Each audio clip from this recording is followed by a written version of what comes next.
Persona fan has finally stepped out of the ever-growing quagmire of what is considered the main line and is heading into the actual main line, Shin Megami Tensei. For context, Persona is a spin-off of Shin Megami Tensei, which came from the title Shin Megami Tensei If. Now, while there are a number of games in the franchise, starting from the very first game, Shin Megami Tensei, this would ultimately lead into Shin Megami Tensei Revelations Persona and the rest of the Persona series. Now, I've been playing Persona since 2019. I got into it when I bought a PS4, and then that allowed me to get into Persona 5 when that came out, and I got further into it during quarantine in 2020 with Persona 5 Royal. So I've gone about every avenue with Persona, albeit, playing Revelations Persona or Persona 2 Innocent Sin and Eternal Punishment. So I asked myself a question. Could I try emulating the older Personas? Or maybe I could take my expression and love of the series to the root. And that's when the answer of Shin Megami Tensei came to mind. The first game in the series I started with was Nocturne, not Vengeance. Although I wasn't able to finish Nocturne, it was still an amazing game that acted as a gateway into the rest of the franchise. When I heard that Shin Megami Tensei 5 was getting a director's cut known as Vengeance, and that it would also be receiving a PC port, I knew this was the perfect opportunity to get to know the series a bit more. Something that was nice about the game was its ability to allow you to pick between the two different stories. In the game, the two stories are referred to as canons, and the canon is determined by a single choice. And that choice is taking the girl's hand. If you choose to take the girl's hand, you will play through the new version of the game, referred to as Canon of Vengeance. However, if you choose to not take the girl's hand, the game will take you through the original story, known as Canon of Creation. For now, I want to save, talking about Canon of Vengeance, and I want you to actually play, or I want you to, experience Canon of Vengeance, because that's new stuff. I want to talk about the old stuff, so we're going to go through Canon of Creation for this video. In Canon of Creation, God is apparently dead and Lucifer has taken his place. The war between demons and angels had left Tokyo completely decimated, but an illusion of a Tokyo where nothing occurred houses all the humans. As random murders begin to take place in the illusionary version of Tokyo, a group by the name of Bethel is dedicated to working under the angels to protect the humans and re-establish God's order. When our character ends up getting transported to the decimated version of Tokyo, also known as the Netherworld, we make a deal with a proto-fiend by the name of Aogami to fuse and become a Nahobino, the combination of a human and knowledge. As a Nahobino, you work under Bethel to make your way through the Netherworld and reach the throne of creation, needing an ensemble of demons to recruit and fight and determining the world you will choose to create.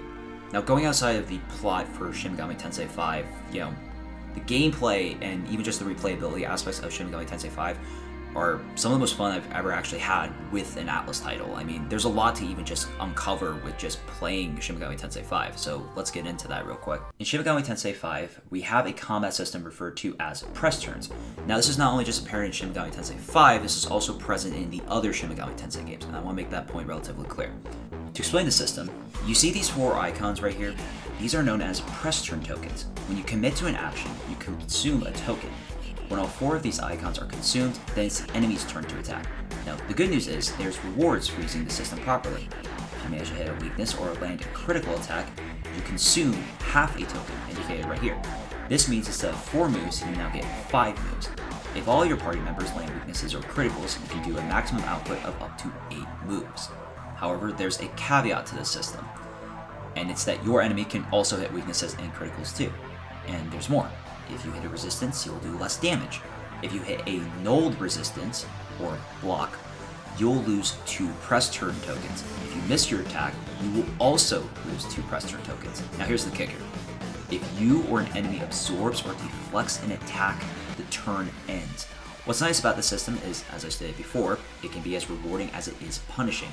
You have to prioritize learning enemy affinities, ensuring that your team is set up correctly for taking on the various demons, and being the team that comes out on top when the fight ends. Now, another thing I also did not mention in my script was also the lineup for creating the ultimate team. Now, the good thing is that each demon has an archetype that you can build into. For example, you can build an archetype of multiple healers and then, having the end demon be the demon that does an insane amount of damage. For example, my team that I built was comprised of Idun, Konohana Sakuya, and Masakado. Idun and Konohana Sakuya could both utilize moves that could increase the amount of damage that Masakado did with his move, Recalcitrant. I'm gonna mess up this one, I'm sorry. Recalcitrant Execution. But building your team is completely up to you, and based on the archetypes as well, you can also determine, what team is right for you. Another big ticket item that I absolutely loved was the game's alignment system. In Persona, you never really had this. I mean, the game was kind of straightforward. It was pretty linear, and the ending that you got, because it was really play Persona. Play Persona 5, play Persona 4. You can see what I mean. In Shin Megami Tensei, it makes you really think about where you're going to be selecting when it comes to various choices. There are 3 variations of alignment: law, neutral, and chaos. Do you want to uphold God's order and be all saint-like and whatnot? Then you're one to like law. Do you hate the government and want to watch it all burn? Then you'll love the chaos route. Or maybe you're just impartial and you want to just stick in between the whole thing. You are a neutral player. Depending on the major and minor choices that you make in the game, it can ultimately determine how and who you side with when the game reaches a critical point. However, a fun thing I learned about alignment is that you can see it in the overview when you're in regular Tokyo. If it rotates clockwise, you're currently following a law alignment. If it rotates counterclockwise, you're currently following a chaos alignment. And if it sways side to side, then you're currently following a neutral alignment. To conclude, Shin Megami Tensei was an absolute blast to indulge myself into. While there were things I wanted to talk about in this video, I would rather suggest you look for yourself. That not only includes items in the original story, but also in the other version of the story, Canon of Vengeance.